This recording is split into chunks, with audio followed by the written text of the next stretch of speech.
light shines so bright, you might go blind. Blind, blind.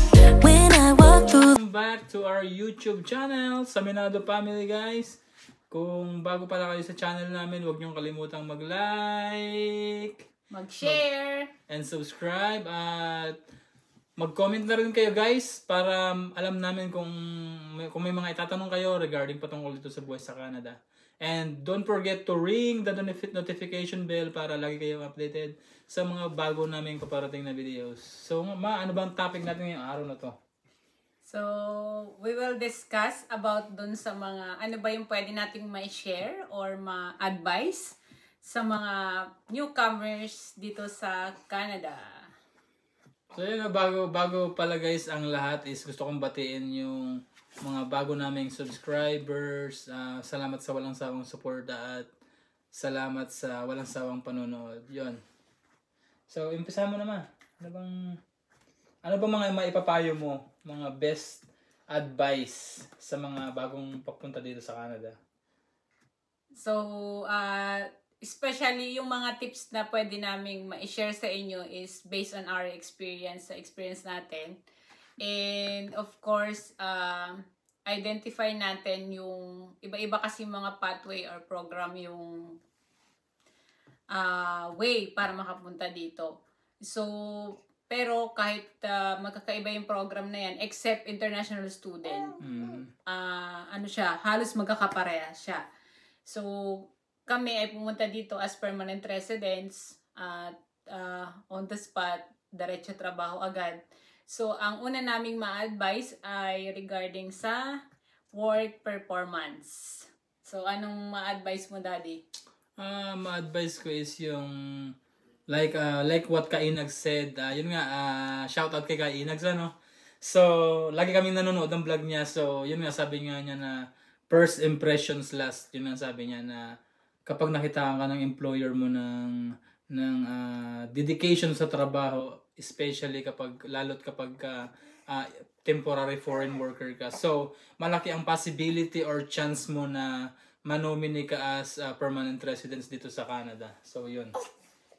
Which is napatunayan naman namin yun. Which is napatunayan naman. Na kung ano yung una mong pinakita, yun na yung pagkakilala nila sa'yo. Ayun. So, yun nga sabi, first impressions last. Yun, sabi niya. Kainags. At especially kapag pumunta kayo dito na temporary work permit o open work permit or else LAMIA.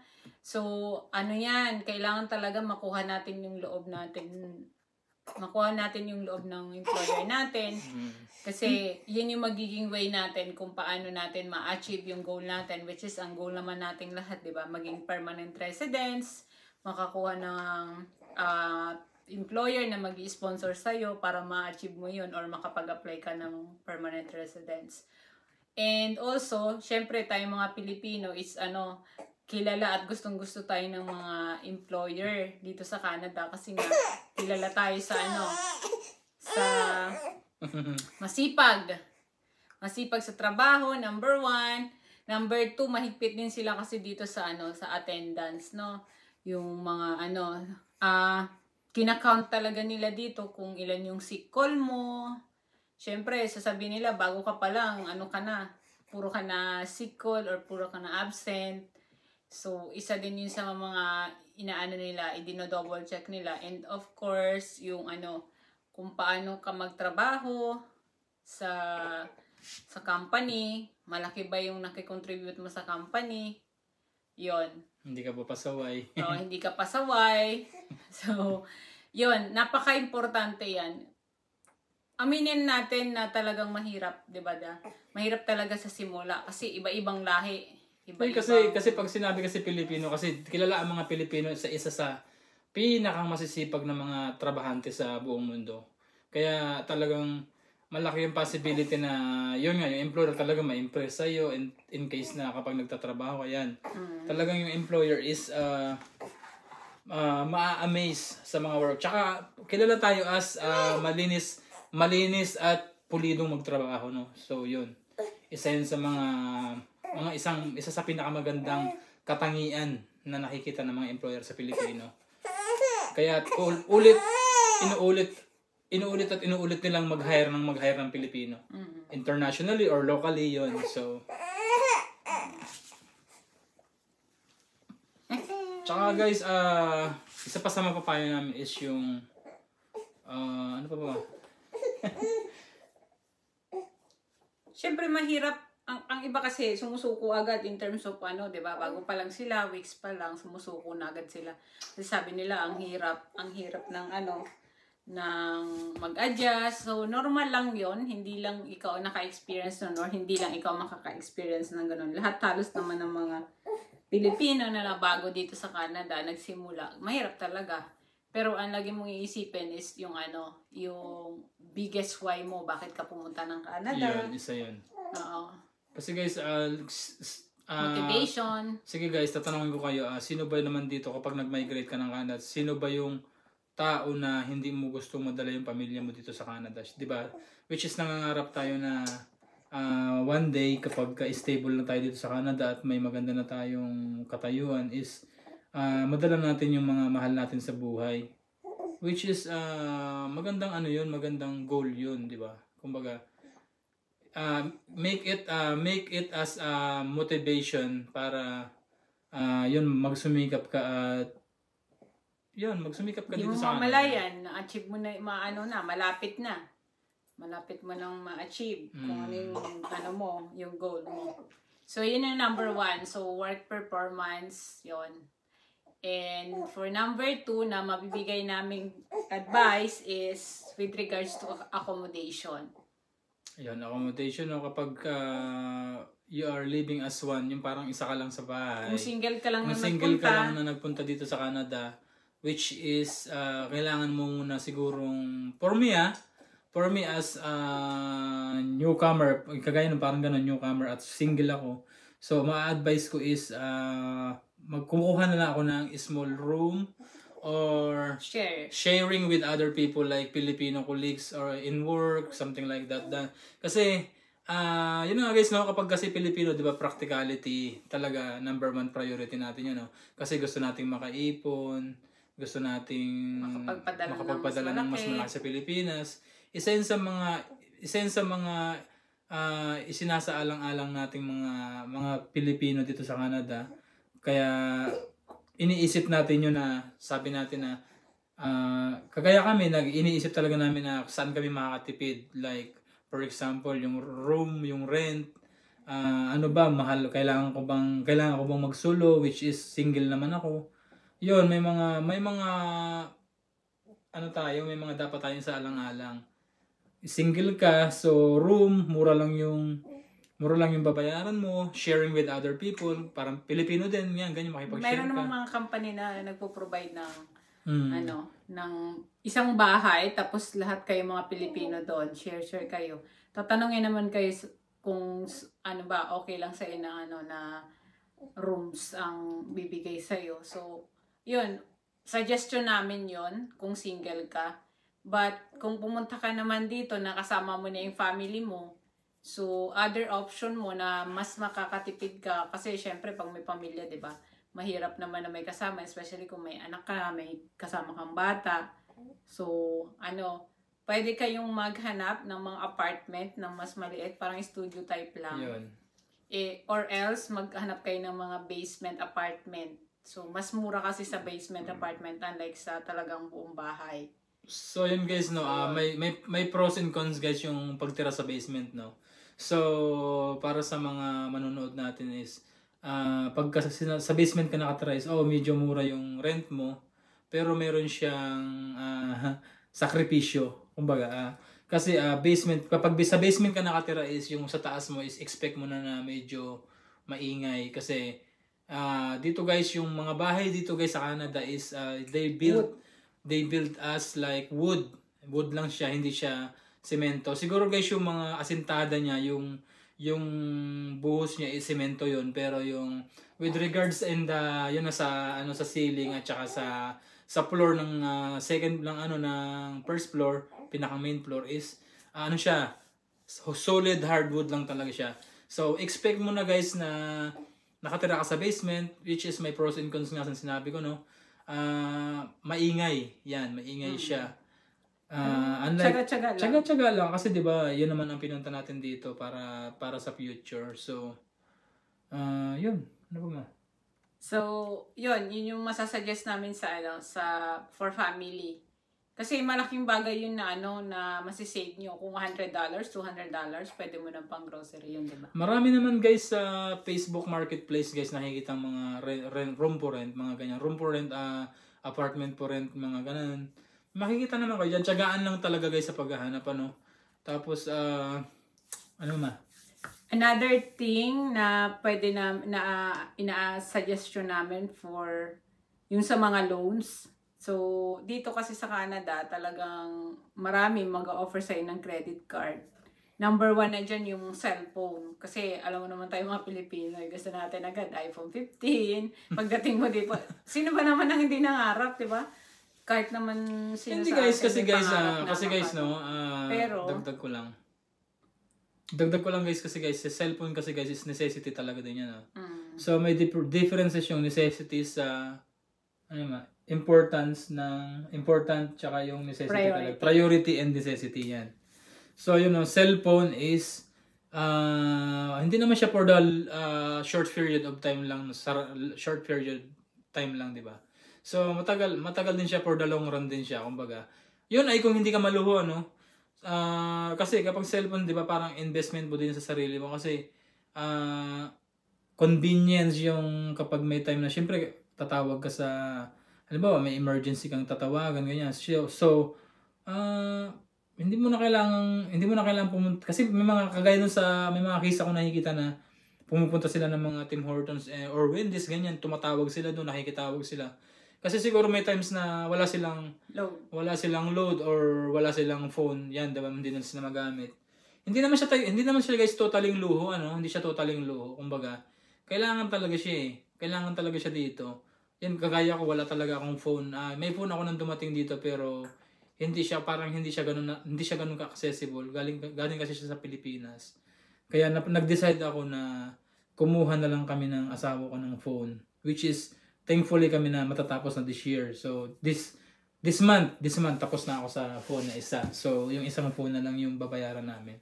So yun nga, kagaya na sinabi ko na hindi siya for the short period lang. Pwede sila mag-check ng mas makakamura sila ng plan. Yan,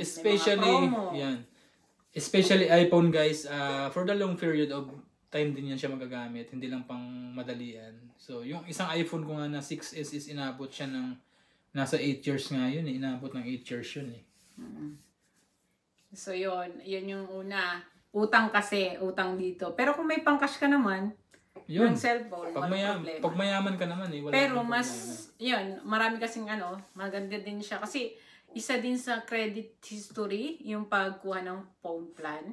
Pero, pero kung wala pa naman kayong budget, after 6 months, after how many months bago kayo kumuha, pwede naman. Kung may cellphone kayo na open line na, kunyari may iPhone o kayo sa Philippines, tapos bago naman, pwede naman yung gamitin dito. So, SIM card tsaka prepaid na lang gamitin nyo. So, mas makakatipid kayo doon. Kasi, konti na lang yung dadagdagan nyo. At saka yung guys, dagdag ko sa loan guys is, meron tayong loan guys sa housing tsaka sa car loan, So, sa car loan at saka sa housing, medyo may may disadvantage at saka may advantage yan, So, sabihin ko na lang din na once na nakautang ka ng unang-una mong kinuha isa sasakyan, tapos yun nga binabayaran mo pa lang siya. Parang tapos maglo-loan ka ulit ng bahay, nag-decide ka na mag-loan ng bahay, ganyan. So parang hindi ka ganun 100% sure kung ma-approve ka ng bank. Regardless dun sa credit score mo, kahit na kataas yung credit score mo. Kasi yun nga, kumuha ka ng car, tapos kukuha ka ulit ng isa pang loan, kukuha ka ulit ng bahay. So parang hindi hindi siya ng bangko, Yan kasi ay usapang newcomers. So depende pa rin sa sa kakayanan ng isang ng tao. Siyempre kung meron naman siyang pambili. Ayun, pag may pambili yan talaga, pero walang problema. Oo, meron naman siyang ina, pero kasi hindi siya priority hindi siya actually priority yung bahay at saka sasakyan. Especially if you are not permanent residents. Yun. At Mahigpit single yun, ka guys. naman. So, first 1 year, hindi naman siya hindi siya talaga top priority na kailangan mong i-hassle. Pero, pwede yung sasakyan kung talagang considered mo yung malayo or kailangan mo talaga in terms of work, kung paano ka papunta sa work, transportation. But, most likely kasi sa mga employer, piniprepare nila accommodation or yung house na pagtitirahan ng mga employee nila, lalo na pag galing sa Philippines. Walking distance lang yon. So, kung hindi mo naman kailangan at single ka naman, or kasama mo man ng family pero all walking distance, pwedeng hindi na siya kasama sa top priority na unahin mo. But, if you have a budget, di ba, kung mayaman ka naman na may pambili ka ng sasakyan, kasi dito sa sasakyan, kahit wala kang down payment, no? Oo. Makakautang ka. Kahit wala kang down payment, guys, pumunta ka ng dealership. Iba-ibang Guys, hindi kagaya sa Pilipinas, guys, kapag kumuha kayo ng sasakyan, ganyan, maglo-loan kayo, ang dami pa may gagarantor pa sa inyo, ganyan. Dito, guys, wala. As in, talaga, pupunta lang kayo, guys, as long as may full-time job ka, guys, pupunta ka lang, guys, ng dealership, makakakuha ka talaga ng sasakyan. Yun. Tapos, another option din, kung ayaw mo namang bumili, pwede ka namang bumili ng cash na second hand. Second hand, yun. Yan. Na mas makakababa. Kasi pag pamilya, di ba, kailangan na may sasakyan. Marami kang mga appointment. So, possible or pwede mo maging option is kumuha ka na second hand. Kasi kung may naipon ka naman, katulad ang iba kasi, karamihan kasi sa mga is may dala namang savings, extra savings. So, pwede mo na siyang magamit kung kailangan mo talaga ng sasakyan. Kasi, mahal dito ang ang cab, taxi cab. So, mahal kada punta mo ng grocery or else magagala kayo ng family nyo. So, mahal. Halos pang isang buwan mo ng gasolina yung babayad mo lang sa sa taxi. So, especially kapag kapag newcomer ka tapos kumuha ka agad ng brand new. Depende yung kapag mayaman ka nga. Expect mo na, guys, yung skyrocket na na insurance kasi especially kapag ang ginawa nyo is SUV. SUV regardless na yan sa sa experience. Experience mo siguro, no, regardless, no. Kahit na may experience ka, guys, is kapag dating mo dito sa Canada, kung sa Pilipinas nagda-drive ka, wala kang insurance, wala kang ganito ganyan. Dito, guys, pagdating sa Canada, hindi ka pwede magda-drive ka nang wala kang insurance kasi required talaga dito 'yon as protection dito sa Canada. Canada. Sa dealer ka, hindi i-release yung sasakyan mo. Hindi i-release yung sasakyan mo nang wala kang insurance. So, yun, guys, no, i-ready mo na rin yung sarili mo kung newcomer ka tapos yun nga kukuha ka ng brand new or second hand. Kahit second hand nga yan, guys, eh. Yun nga, guys, sa experience ko, no, nagda-drive ako, mag-iisang taon na ako nagda-drive. So, mataas yung insurance ko. Mataas talaga. Pero, mataas. habang tumatagal ang pagda-driving experience mo, bumababa yung insurance mo. Nababawasan siya. Lalo na't maganda yung driving records. Tsaka, guys, ingat lang talaga yan. Talaga, ingat ka sa pagda-drive kasi the more na maingat ka sa pagda-drive, the more na yun may possibility na bumaba yung insurance mo. Kasi kapag may time na naka-aksidente ka, wag naman sana. So yun, tataas pa lalo yung insurance mo. Yun, madadagdagan pa yun. So ingat lang talaga sa pagda-drive yan. And last na pwede naming ma-share sa inyo is about sa credit card. So, yun na sa credit card. May vlog ako dyan, no, patungkol sa credit card, no. Huwag kayong masisilaw sa credit card pagdating nyo ng Canada.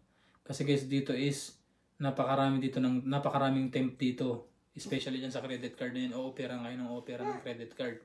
Which is hindi nyo namamalayan na yung credit card nyo pala is advisable, kung mag-asawa kayo, at least tigisa kayo ng credit card. tigisa kasi kayo. Yan. naman yan kailangan din natin.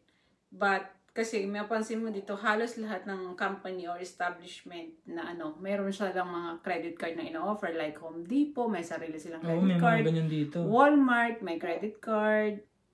Costco, may credit card dyan. Costco, actually Tim Hortons, mayroon na Tim Hortons may credit card na rin. So yan, napakaraming Dominion, Superstore, yan, ang daming Amazon, lahat yan may mga credit card. But ang isipin natin, paano tayo makapag-settle ng mas maaga Kasi, ang iba sa atin, 3 years, hindi pa nakakapag-settle sa Hindi Canada. pa, 3 years.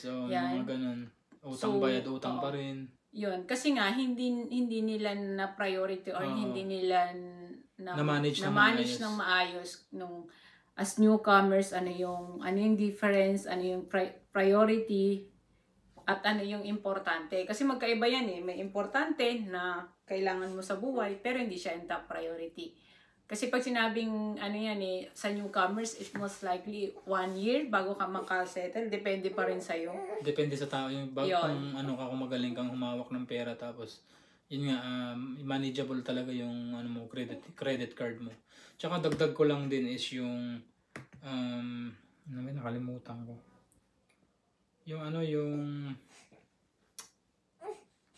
Nakalimutan ko ba? Pero yung inano namin sa inyo is based sa aming experience. Kasi, yan, masasabi namin within our 2 years here sa Canada, nakasettle na kami, actually. So, yun, depende yun sa inyo. Kasi, meron din kaming napapakinggan or nakakapagkwentuhan sa ibang mga kababayan natin. Matipid talaga kami mag-asawa, guys. After 3 years or after 4 years pa sila nakasettle. Yung kasi nga, hindi natin na-plan ng mas maayos. Siyempre, mas maganda yung kumuha tayo ng magkaroon tayo ng idea sa mga naka-experience na. So, ito ay shinare namin kasi para sa mga newcomers or sa mga papunta na dito sa Canada, mabigyan namin kayo ng kaalaman, dagdag kaalaman para nang sa ganun, hindi kayo medyo mahirapan or matagalan sa mga plans. Kasi kami guys, kaya namin guys sinishare to is yung based on sa experience namin at saka ayaw namin na matulad kayo sa iba nating mga kababayan na pumunta dito, nangarap, tapos ang ending, wala sila. Sumuko. Hindi nila kinaya yung buhay dito kasi yun nga, sarap ngayon, iyak later yun. Ganun ang gawa nila, yun. Kaya, payo ko lang talaga sa inyo is yung think twice, thrice yan. Mag-isip kayo ng mabuti bago nyo pasukin ang isang problema na and focus always. Focus lagi sa goal at saka sa mga gusto nyo marating sa buhay. Wag lang tsaka samahan natin pray, samahan din natin ng pray syempre. Hindi lang puro work tayo. Syempre katawan ang puhunan natin dito sa Canada. Paano pag nagkasakit ka dito? Di syempre mahirap 'yun, di ba? Although meron silang emergency insurance na sinasabi, pero until when, di ba? So kaya 'yun lagi tayong mag-iingat sa mga natin, sa mga hakbang na gagawin natin. Which is yung may consequences 'yun, guys. May consequences 'yun sa mga newcomers na papunta dito sa Canada. So yun na guys, no? Maraming salamat sa walang sawang support at panonood. Kung bago pala kayo sa channel namin sa Minado Family, wag niyo kalimutang mag-like, share, and subscribe. At mag-comment na rin kayo guys. Wag niyo kalimutan mag-comment. At wag niyo rin kalimutang i-ring yung notification bell para lagi kayong updated sa mga bago naming paparating na videos. So, see you for the next video, guys. Bye-bye. And God bless. God bless.